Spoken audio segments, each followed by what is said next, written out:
August 6, 1945. A 29-year-old engineer was walking through Hiroshima when the sky suddenly exploded with light. In seconds, an entire city. The blast threw him to the ground. His body was burned. His hearing was damaged. And somehow, he survived. But this is not the unbelievable part of the story. Because after escaping Hiroshima, the injured man began a journey home. His home was in another Japanese city, Nagasaki. 3 days later, as he tried to explain to his colleagues what a single bomb had done to Hiroshima, the sky flashed again. A second atomic bomb had fallen, and somehow, against almost impossible odds, Tsutomu Yamaguchi survived that one too.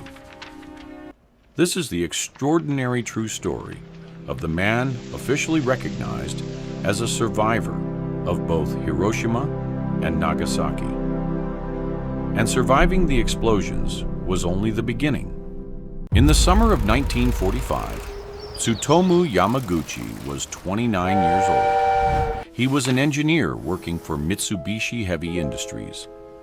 Japan had been at war for years, and by August, the country was exhausted. Cities had been bombed.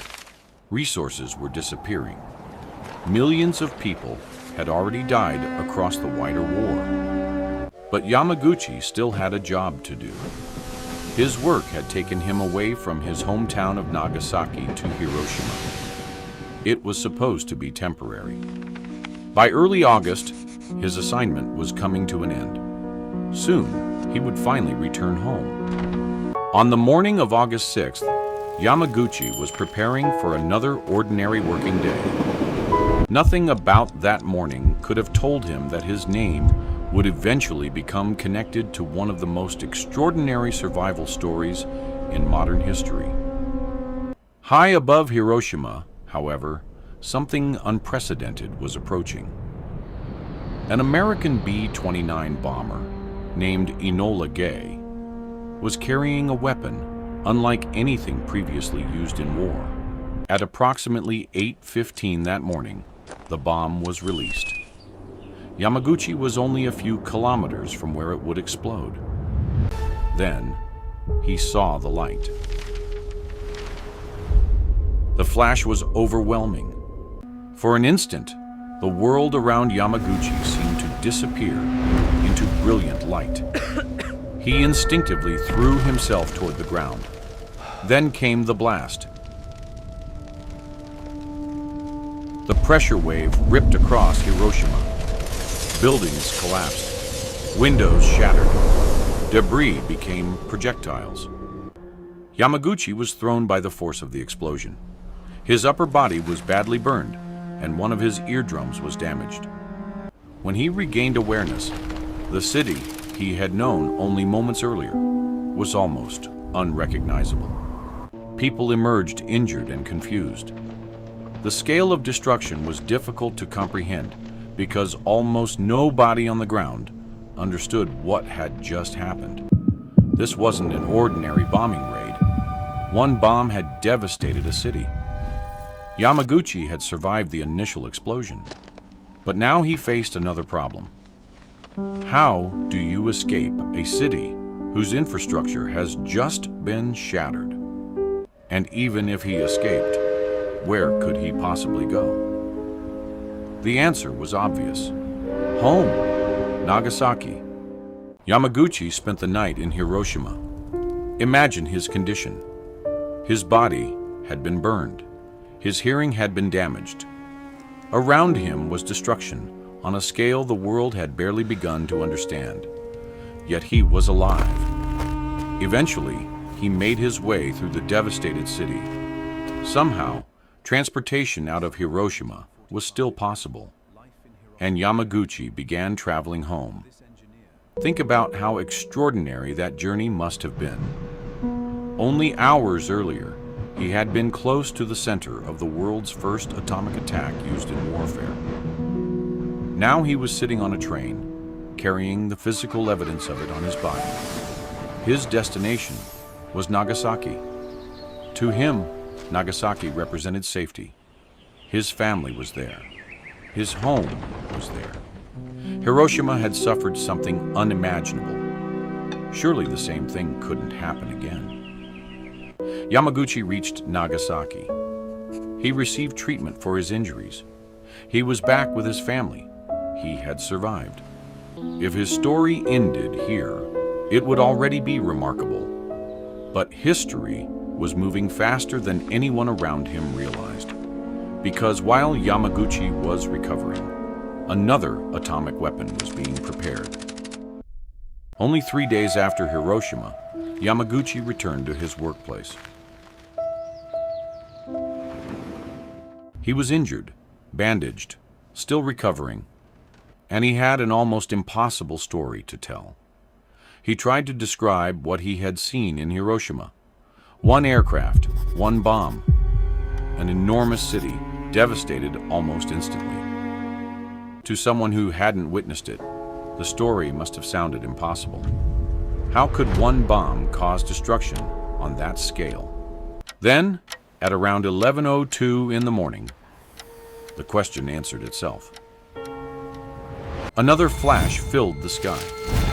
America had dropped a second atomic bomb. This weapon was called Fat Man. Its target was Nagasaki. Yamaguchi was again only a few kilometers from the explosion. For the second time in 3 days, the world around him erupted. The blast struck the city. Buildings were torn apart. Glass and debris flew through the air. And Yamaguchi found himself inside another atomic catastrophe. There are coincidences. There are extraordinary coincidences. And then there is this. A man travels to Hiroshima for work. He happens to be there when the first atomic bomb used in warfare destroys the city. He survives. He travels hundreds of kilometers home. And almost immediately, another atomic bomb explodes in that city too. Yet somehow, Yamaguchi was still alive. The second explosion did not mean the danger was over.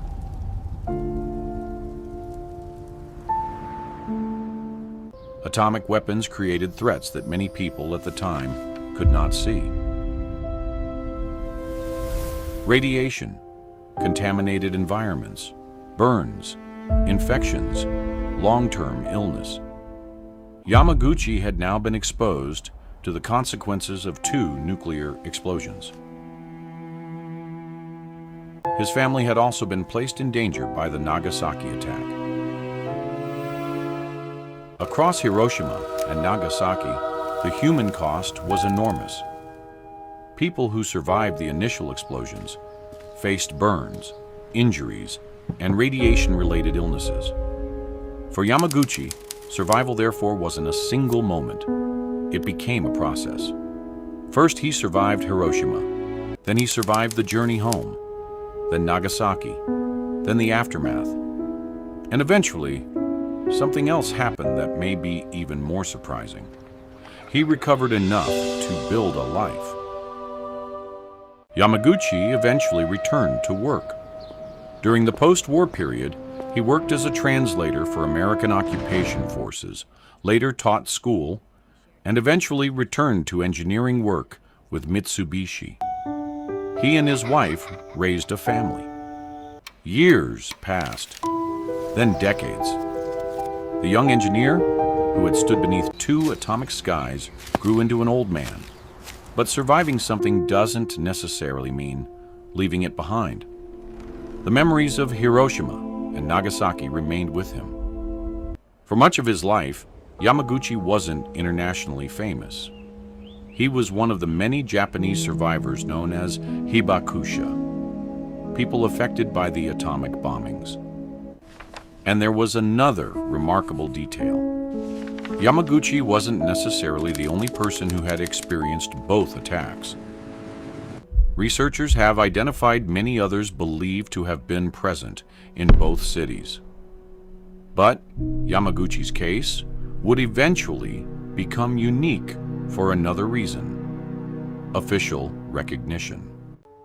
For years, Yamaguchi was officially recognized as a survivor of Nagasaki, but his presence in Hiroshima had not received the same formal recognition.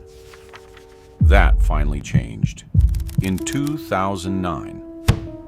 More than 6 decades after the bombs fell, Japanese authorities officially recognized that Yamaguchi had been exposed to both atomic bombings.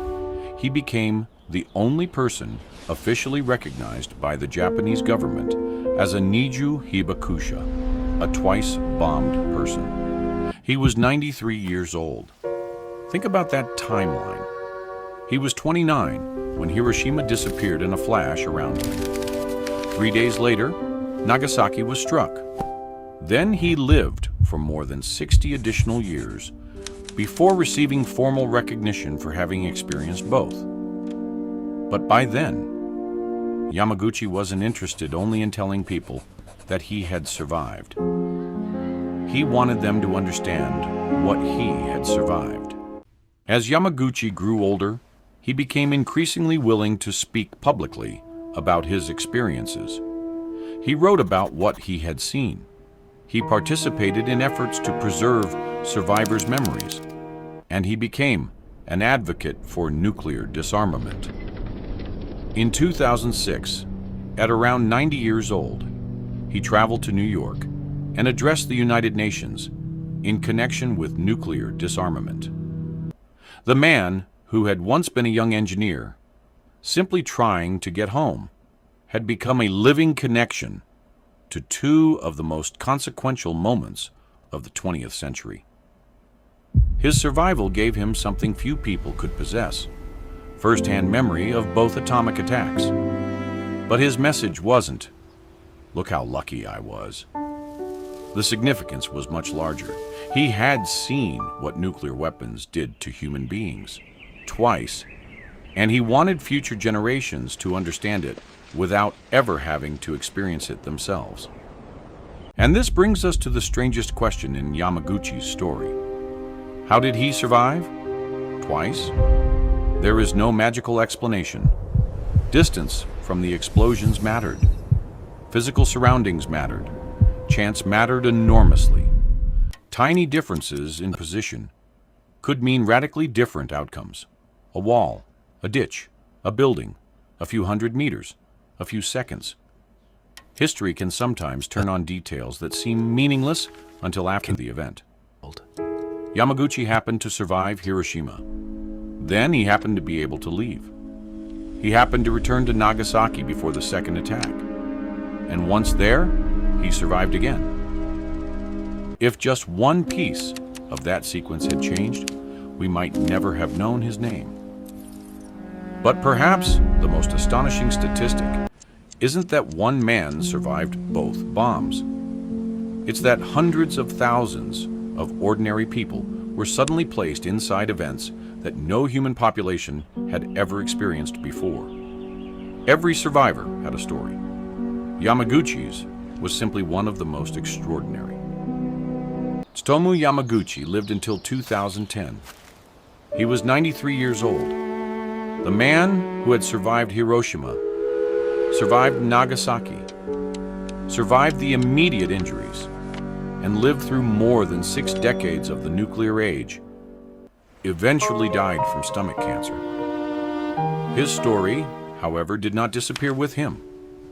His testimony remains part of the historical record. And perhaps that's where the meaning of his extraordinary survival becomes clearest. Because it's tempting to tell this as a story about an indestructible man. But Yamaguchi wasn't indestructible. He was human. He was injured. He suffered. He lost people. He carried memories of scenes most of us can barely imagine. His story isn't powerful because atomic bombs couldn't kill him. It's powerful because he lived long enough to tell us what they could do. August 6th, 1945. Hiroshima, a flash, a city destroyed. A young engineer survives. 3 days later, August 9th, Nagasaki, another flash, another city devastated. And somehow, the same man walks away again. For decades, Tsutomu Yamaguchi carried both days with him. Eventually, the world came to know him as the only person officially recognized by the Japanese government as having survived both atomic bombings. But maybe the most important part of his story isn't the mathematical improbability of surviving twice. It's what he chose to do with the years that came afterward. He became a witness, because one day there would be no survivors left to describe what happened in Hiroshima and Nagasaki. Only their words, their photographs, their memories, and their warnings. Tsutomu Yamaguchi survived 2 atomic bombs, and for the rest of his life, he tried to make sure humanity would never need another person who could say the same.